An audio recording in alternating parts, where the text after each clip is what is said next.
Well, the Ḥanin said wine was created only in order to comfort mourners and to reward the wicked, as it is stated, give strong drink to him that is ready to perish, and wine to the bitter of soul.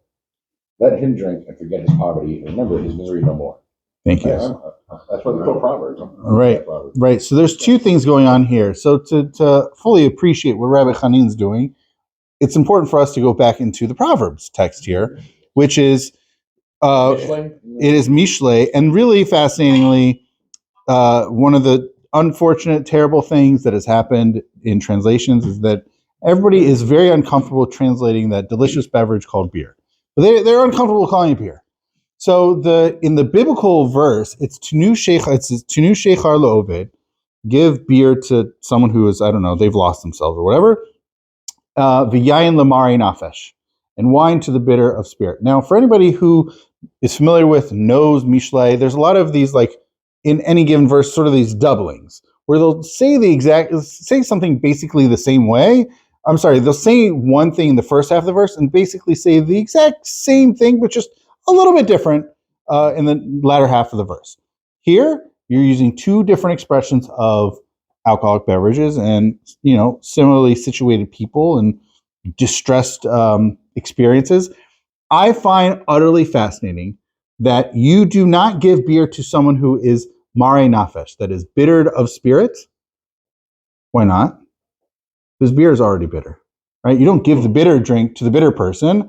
You give wine to the bitter person and beer to the other person, which is just, I find that so incredibly fascinating. Anyways, that's just a cute little alcohol in Tanakh tidbit, right? Look, beer only appears like 22 times in all of Tanakh, and this is one of them, so I had to play on that. But, okay, fine, you have this verse in Mishle. It says give beer to this person or give wine to that person, fine. But it's not specifically someone who's in mourning. Rabbi Ḥanin here in the 3rd century picks up and it says, look, it's really fascinating the way he says, Lo nivra yain elo l'nachim avilim v'shalom sachar.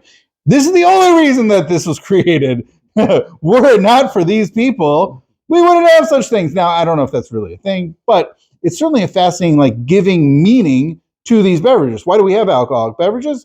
We don't have any answer aside from, this is really it. Like in rabbinic literature, this is the reason that we have these things. If it weren't for comforting mourners and this other one, which is really weird, it's like giving reward to wicked people. Like, I guess that needs to be their reward is getting drunk. Okay, fine. Like, but that this is a reason that wine should have been created in the first place, in order to comfort mourners.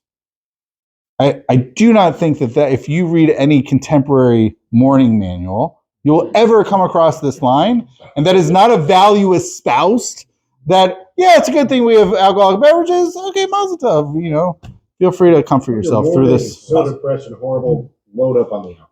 Right. But clearly, so what this, I think, is a really great introduction into rabbinic stuff.